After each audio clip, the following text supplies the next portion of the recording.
Water. While necessary to live and to sustain life, it can be dangerous and lead to fatal ends. These are its victims.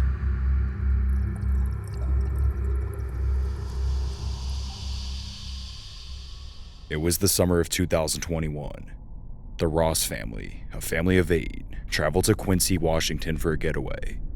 They had been going to Quincy on a frequent basis since 2016. They were looking for an escape from the COVID pandemic, as well as quality family time. Quincy was an ideal vacation spot for both the parents Simon and Margarita, as well as their 6 children. Located in central Washington, and a short drive of 2.5 hours from Seattle, it was home to multiple wineries, hiking trails, and the Gorge Amphitheater. Given that there were a handful of wineries in the city of Quincy, this meant that there was a need for water. With hundreds, if not thousands of acres of grapevines, and each grapevine requiring approximately 8 to 10 gallons of water each week, irrigation systems were necessary. The winery that the Ross family was staying at used a 3-acre man-made lake to draw water from. This lake was used for more than just to water its vines, but it was also for recreation. The winery advertised that swimming was allowed in this man-made lake. One day, Simon Ross and Margarita Ross asked their family friend if she could watch 3 of their kids, Ellie, Sebastian, and Danica. She agreed, and the parents departed with their 3 other children. At this point, Ellie, Sebastian, and 10-year-old Danica were all playing around in the water, laughing and enjoying the weather, when suddenly, Danica felt something. It felt like someone or something was pulling her legs beneath the water. Soon, Danica cried for help, and her sister and brother swam to her. Danica tried grabbing onto her sister's life jacket and was holding onto her brother's hand, but the force beneath the water was too strong. Her brother let go, given that he felt like he was going to be dragged down as well. The family friend dove into the water to try and help, but it was too late. Her brother couldn't hold on, and Danica was pulled underneath. The friend remained in the water scouring the lake for her, looking for any sign. The parents of Danica soon arrived, where they linked arms with a few strangers and called for her, but she was nowhere to be found. Rescue personnel were called to the scene when they tried to gather information and find where Danica went. They also helped the family friend out of the lake who was having a nervous breakdown, and she was taken to a hospital to be given an evaluation. The personnel searched the lake and the surrounding area, but could not find her. They did eventually find her, but in a highly unlikely and suffocating space. She was found in a 14-inch steel pipe. What she felt was suction from a metal irrigation tube. She was sucked in, thrust down into a 90-degree bend in the pipe, and then her body was transported nearly 70 feet up the hill via the mechanical pump mechanism, before getting stuck. Her death was caused by asphyxiation from drowning and compression of the torso from the pressure of the pipe.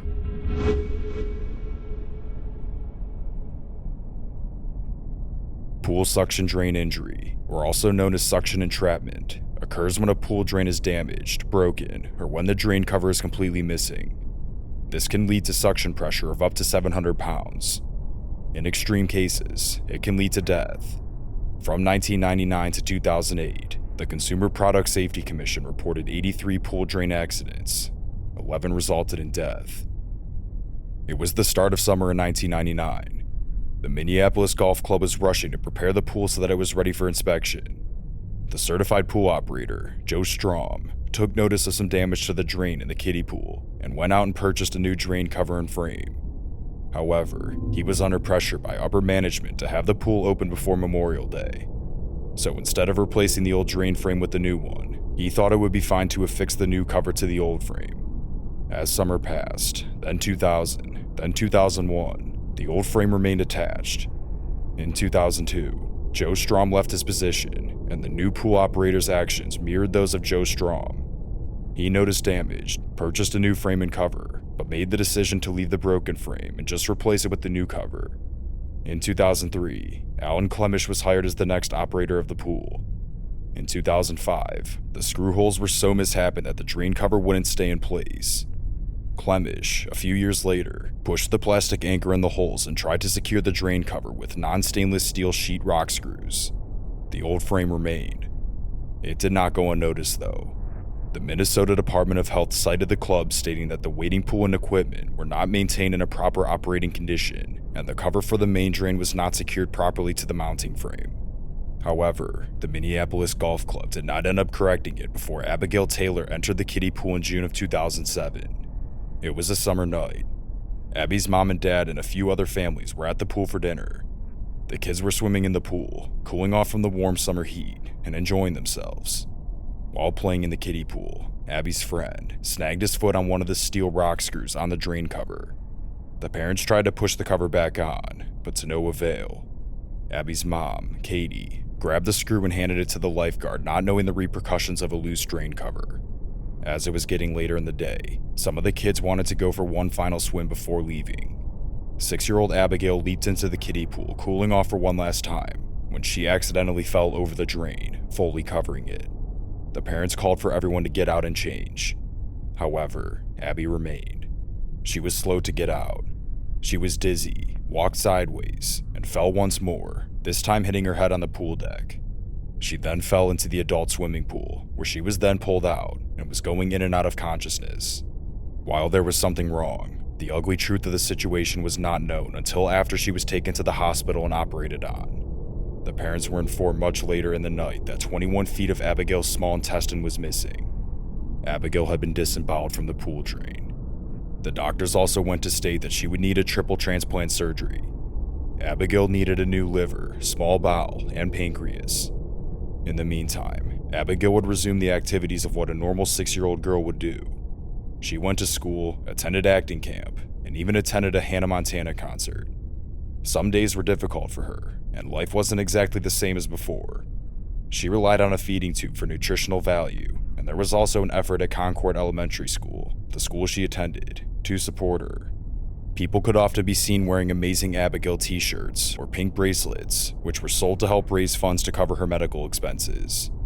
The family did ultimately receive positive news when they found a donor, and Abigail would be receiving everything that she needed medically. The family traveled to Omaha in December of 2007 to the Nebraska Medical Center, where they expected Abby to live for 6 months after the surgery. Abigail received the transplant, and she was on the path to recovery. According to the parents, it was difficult sometimes. There were bad and good times, loud and quiet days. It was one day at a time. A few months passed, and Abigail had gotten worse.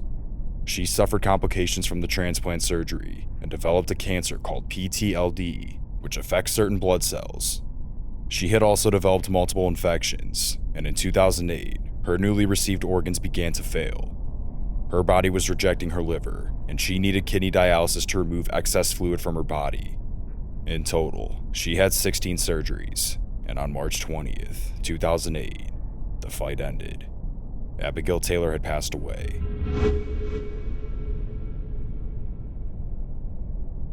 Whirlpools are an extremely bizarre phenomenon. They occur when water that moves in two different directions hits each other. When they collide, they continue to travel at the same velocity and direction, but they are forced to turn and swirl around each other.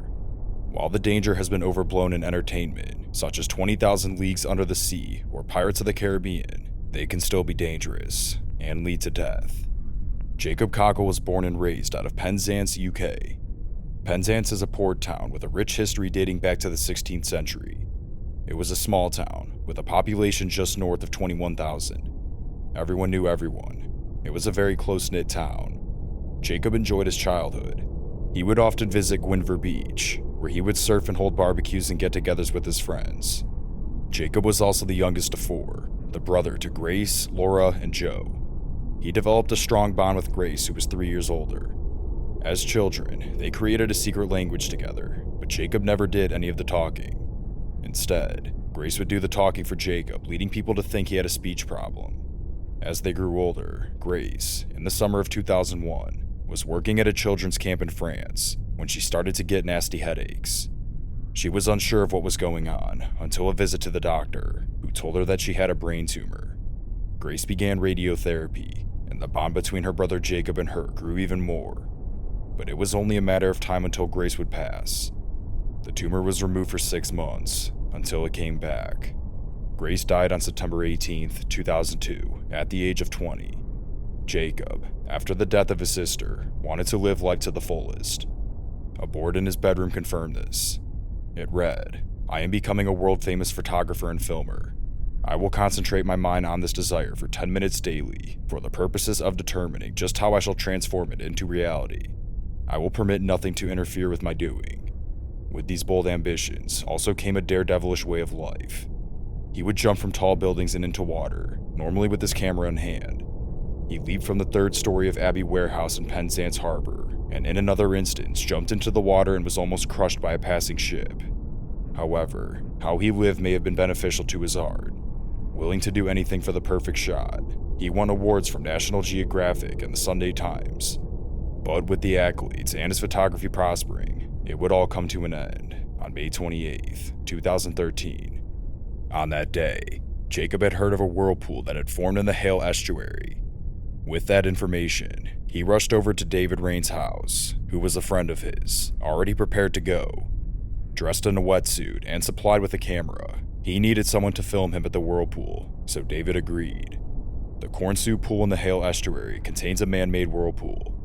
It was intentionally designed by engineers to stop the water from sitting, which is a form of water pollution.